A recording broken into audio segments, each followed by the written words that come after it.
दोस्तों, यदि हम आपसे पूछें कि आपके संपूर्ण शरीर का वह कौन सा हिस्सा है जहां पर आपका शरीर बिल्कुल भी ब्लड सप्लाई नहीं करता है, तो निश्चित ही आप में से ज़्यादातर लोग कहेंगे कि मुझे नहीं पता। तो चलिए कोई बात नहीं, मैं आपको बताता हूं कि आखिरकार आपके शरीर में वह कौन सा अंग है जहां पर आपका शरीर बिल्कुल भी ब्लड सप्लाई नहीं करता है। तो दोस्तों, हमारे संपूर्ण शरीर में हमारी आँखों में पाई जाने वाली कॉर्निया ही एकमात्र ऐसा हिस्सा है जहाँ पर कोई भी रक्त सप्लाई नहीं होती है। आपकी जानकारी के लिए बता दूं कि यह ऑक्सीजन का ग्रहण डायरेक्ट बाहर वातावरण में पाई जाने वाली हवाओं से करती है। रोना एक नेचुरल प्रक्रिया है, लेकिन आमतौर पर हम तभी रोते हैं जब हम किसी दुख, दर्द व परेशानी से आहत होते हैं। दोस्तों, हम में से ज़्यादातर लोग रोने को बहुत गलत मानते हैं, लेकिन क्या आपने कभी सोचा है कि यदि कुदरत ने आपके शरीर को कोई भी प्रक्रिया या गतिविधि दी हुई है, तो उसका कहीं न कहीं उपयोग और फ़ायदा ज़रूर है। तो आखिरकार रोना फिर आपके लिए बेकार कैसे हो सकता है? तो चलिए दोस्तों, मैं आपको बताता हूँ कि रोना आपके लिए कैसे फ़ायदेमंद होता है।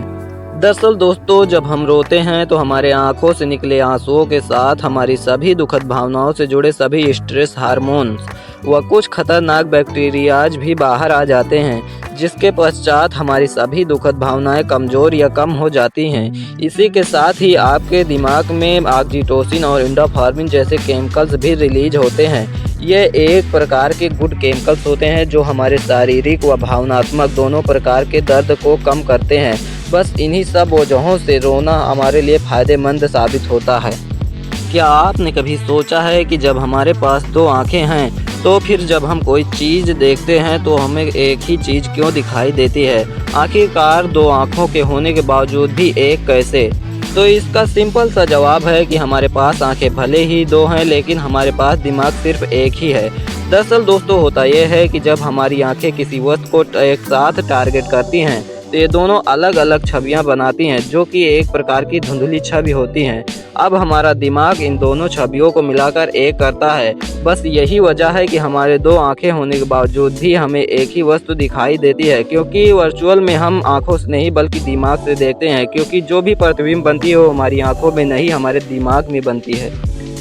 दोस्तों, आपने अपनी उंगलियों पर बने फिंगरप्रिंट को ज़रूर देखा होगा और साथ ही ये भी जानते हैं कि दुनिया के हर एक इंसान का फिंगरप्रिंट अलग अलग होता है। मतलब कि किसी भी व्यक्ति का फिंगरप्रिंट एक जैसा नहीं हो सकता है। लेकिन क्या आप ये भी जानते हैं कि ठीक इसी तरह हमारे दांतों और जीभ पर भी कुछ यूनिक प्रिंट पाए जाते हैं, जिनके जैसा प्रिंट दुनिया में किसी भी इंसान के पास नहीं होगा। आपकी जानकारी के लिए मैं बता दूं कि अंगुलियों पर पाए जाने वाले प्रिंट को फिंगरप्रिंट तथा दांतों पर पाए जाने वाले प्रिंट को टूथ प्रिंट और इसके साथ ही जीभ पर पाए जाने वाले प्रिंट को टंग प्रिंट कहते हैं। दोस्तों, क्या आपको पता है कि हमें प्यास कब और क्यों लगती है? चलिए जानते हैं। विशेषज्ञों के अनुसार एक व्यक्ति बिना भोजन के 1 सप्ताह तक रह सकता है, लेकिन बिना पानी के वह 5 दिन से अधिक दिन नहीं रह सकता है। वैसे तो हमारे संपूर्ण शरीर में 65 से 70% भाग पानी ही है, लेकिन फिर भी हमें मात्र 1% पानी की कमी होने पर ही हमें प्यास लगने लगती है। 5% की कमी होने पर शरीर की नसें और इसकी सहन शक्ति कम होने लगती है और हमें थकावट महसूस होने लगती है। 10% पानी की कमी होने पर व्यक्ति को धुंधला दिखाई देने लगता है और ऐसी स्थिति में बेहोशी भी हो जाती है। लेकिन यदि हमारे शरीर में पानी की 20% से ज़्यादा की कमी हो जाती है, तो यह हमारे मृत्यु का कारण भी बन सकती है। तो दोस्तों, हमें अपने शरीर में पानी की आपूर्ति समय समय पर करते रहना चाहिए। जब कोई व्यक्ति अचानक से हमारे सेंसिटिव अंगों को छूता या गुदगुदाता है तो हमें गुदगुदी होने लगती है, लेकिन यही प्रतिक्रिया जब हम अपने खुद के हाथों से करते हैं तो हमें बिल्कुल भी गुदगुदी नहीं लगती है। आखिर ऐसा क्यों होता है? चलिए जानते हैं। दरअसल दोस्तों, हमारा दिमाग कुछ इस तरह से प्रोग्राम होता है कि इसमें बाहरी संवेग और आंतरिक संवेग को अलग अलग करने में महारत हासिल होती है। अब ऐसी स्थिति में हमारा दिमाग सबसे पहले उन संकेतों की अनदेखी करता है जो आंतरिक होते हैं, यानी कि जो हम अपनी शरीर पर स्वयं करते हैं। दोस्तों, आपको जानकर हैरानी होगी कि जब कोई व्यक्ति इस प्रकार से गुदगुदी करता है तो हमें जो हंसी आती है वो एक प्रकार का आकस्मिक भय का ही रूप होता है। लेकिन जब यही प्रक्रिया अपने स्वयं के हाथों से हम करते हैं तो किसी भी प्रकार का हमें भय नहीं होता है। बस यही वजह है हमें गुदगुदी होने या ना होने का।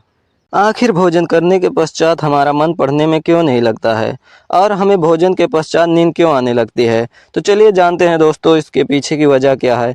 दरअसल दोस्तों इसकी पीछे की वजह यह है कि जब हम भोजन कर लेते हैं तो हमारे शरीर में सेरोटोनिन नाम का एक रसायन रिलीज होने लगता है, जो कि हमारी बॉडी को रिलैक्स व सुस्त करने लगता है। इसके अलावा खाना खाने के बाद हमारा ब्लड सर्कुलेशन धीमा हो जाता है और साथ ही ब्लड सर्कुलेशन दिमाग की ओर ना होकर पेट की ओर प्रवाहित होने लगता है। बस इन्हीं वजहों से हमारा मन भोजन के पश्चात पढ़ने में नहीं लगता है और हमें नींद आने लगती है।